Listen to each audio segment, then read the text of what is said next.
নমস্কার বন্ধুরা, কমলিকা রান্নাঘরে সবাইকে স্বাগত।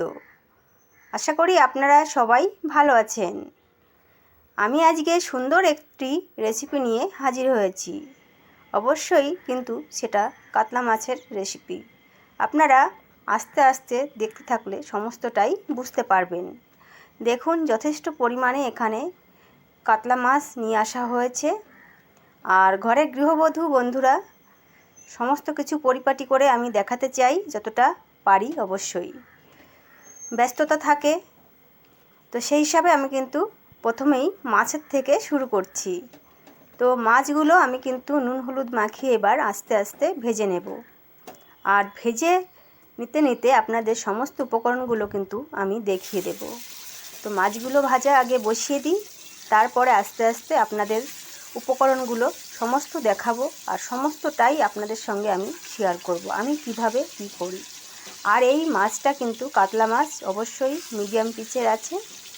তো আর আমি এখানে কিন্তু দই কাতলা বানাবো আজকে। আর আমি এখানে কোনো রসুন পেঁয়াজ কিচ্ছু ব্যবহার করব না। আপনারা যারা মাছ মাংস খান অথবা রসুন পেঁয়াজ পছন্দ করেন না, তারা কিন্তু আমার রান্নাগুলো ফলো করতে পারেন। তো দেখুন, আমি কিন্তু এখানে 1 বাটি দই নিয়ে নিয়েছি। এখানে কিন্তু 100 গ্রামের একটু বেশি দই আছে। আর কিছু আছে শুকনো লঙ্কা ভিজিয়ে রেখেছি, আর গোটা জিরে ধনে আমি একসঙ্গে মিশিয়ে রেখেছি, ওটা বাটবো। আদা বাটবো। সমস্ত মশলাগুলো কিন্তু আমি এগুলো শিলবাটায় বেটে নেব।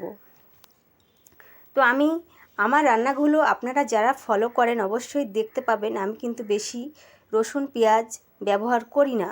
তার কারণ আমার ঘরে খুব একটা রসুন পেঁয়াজ চলে না। অবশ্যই করি, তবে খুব কম।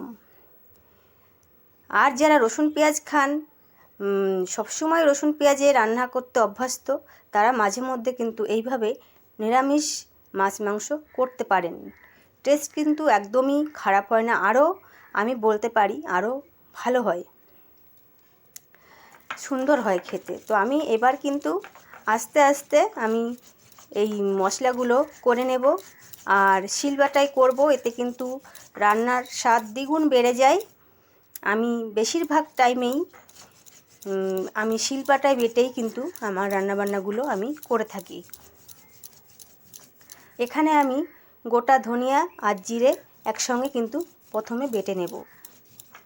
তো বন্ধুরা, আমার যারা পুরনো বন্ধু আছেন সবাইকে অসংখ্য অসংখ্য ধন্যবাদ আমার পাশে থাকার জন্য।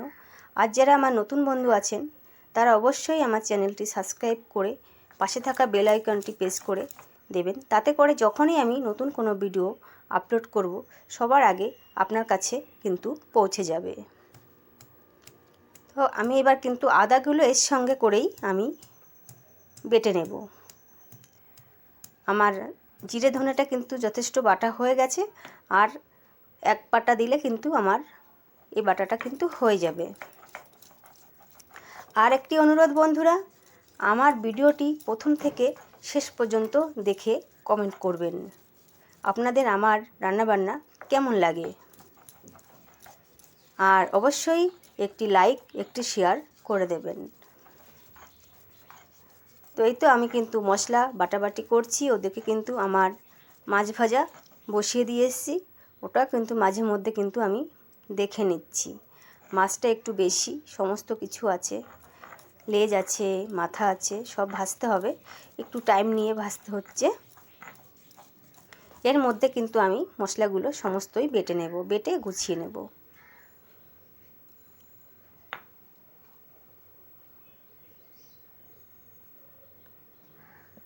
আর এইভাবে কিন্তু বন্ধুরা পেঁয়াজ রসুন ছাড়া যে এত ভালো হয় রান্নাগুলো, যারা খান তো জানেন, আর যারা খান না পেঁয়াজ রসুন ছাড়া একবার হলেও বাড়িতে এইভাবে কিন্তু ট্রাই করতে পারেন।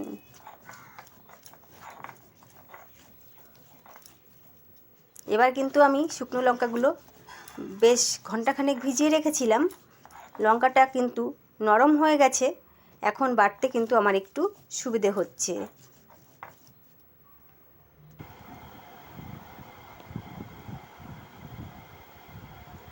আর রান্নাবান্না বন্ধু পুরোটাই কিন্তু মনের উপরে, মন দিয়ে যদি আপনি করেন অবশ্যই রান্না ভালো হতে বাধ্য।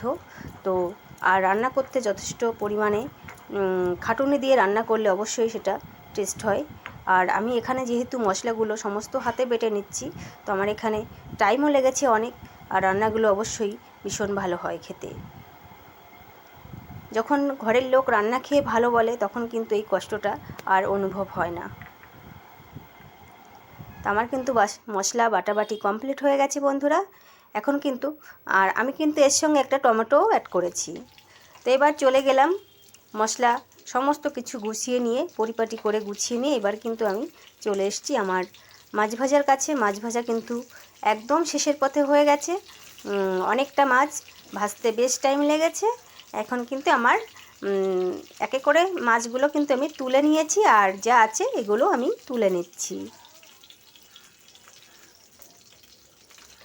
আমি এই রান্নাটা কিন্তু বন্ধুরা সম্পূর্ণ সাদা তেলে করব। আপনাদের যদি কারো মনে হয় সরিষার তেলও ব্যবহার করতে পারেন। সর্বপ্রথম দিয়ে দিচ্ছি গোটা গরম মশলা, তার সঙ্গে দিয়ে দিলাম তেজপাতা ফোড়নে, আর দিয়ে দিচ্ছি কিছুটা সাদা জিরে। এবার আমার কিন্তু এই মশলাটা একটু ভাজা হয়ে গেছে। এবার আমি এখানে মিশিয়ে দেব যে জিরে আর কাঁচা আপনার ধনিয়া, জিরে আর আদা, যেটা আমি একসঙ্গে বেটে রেখে দিয়েছি, ওটা কিন্তু আমি প্রথমে দিয়ে দিলাম।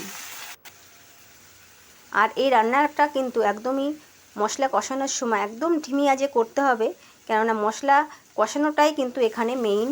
মশলাটা যত সুন্দর করে কষানো হবে, আর দই কাতলা বলে কথা, অবশ্যই মাথায় রেখে এখানে মশলাটা কিন্তু কষাতে হবে। একটা দিয়ে দিলাম মিডিয়াম সাইজের টমেটো কেটে। এবার আমি যতক্ষণ না আমার এই টমেটোটা গলে একদম নরম হয়ে যাচ্ছে ততক্ষণ কিন্তু আমি এর মধ্যে আর কিছু মিশাবো না। তো আমার কিন্তু হয়ে গেছে, টমেটোটা সুন্দর নরম হয়ে গেছে, আপনারা দেখলে বুঝতেই পারবেন। সেখানে আমি একটু অ্যাড করলাম চিনি।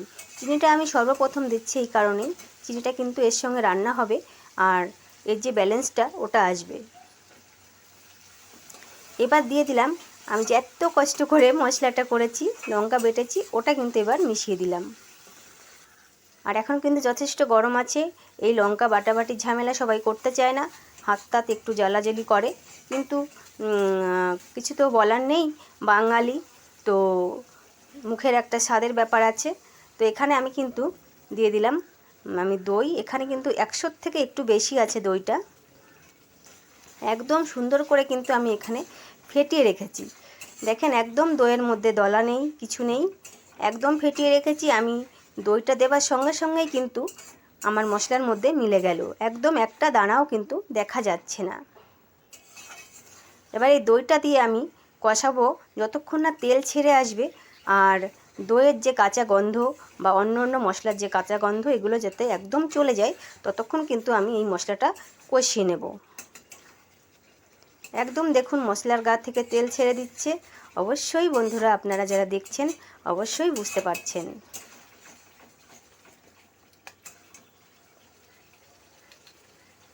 আমার কিন্তু মশলাটা যথেষ্ট কষানো হয়ে গেছে। এখন আমি এখানে ভেজে রাখা মাছ কিছুটা কিন্তু আমি এখানে দিয়ে দিচ্ছি, যতটা আমার লাগবে। মাছটা দিয়ে হালকা করে কষিয়ে নেব, একদমই হালকা করে, কেননা মাছটা কিন্তু আমার কড়া করে ভাজা আছে। সেক্ষেত্রে মাছটা যে আমি নাড়াচাড়া করছি, এখানে কিন্তু মাছ একটুও ভেঙে যাবে না। আমি সেইভাবেই কিন্তু মাছটা ভেজে নিয়েছি। এবার আমি এখানে এক বাটি আমার মশলা ধোয়া জল টল মিশিয়ে এক বাটি রেখেছি, ওটা কিন্তু আমি এখানে দিয়ে দিলাম।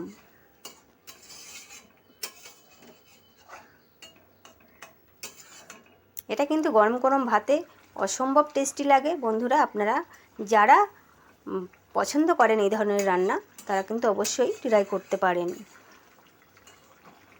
তো আমার রান্না কিন্তু একদম শেষের পথে হয়ে গেছে বন্ধুরা। এখানে আমি একটু গরম মশলা গুঁড়ো মিশিয়ে দিচ্ছি।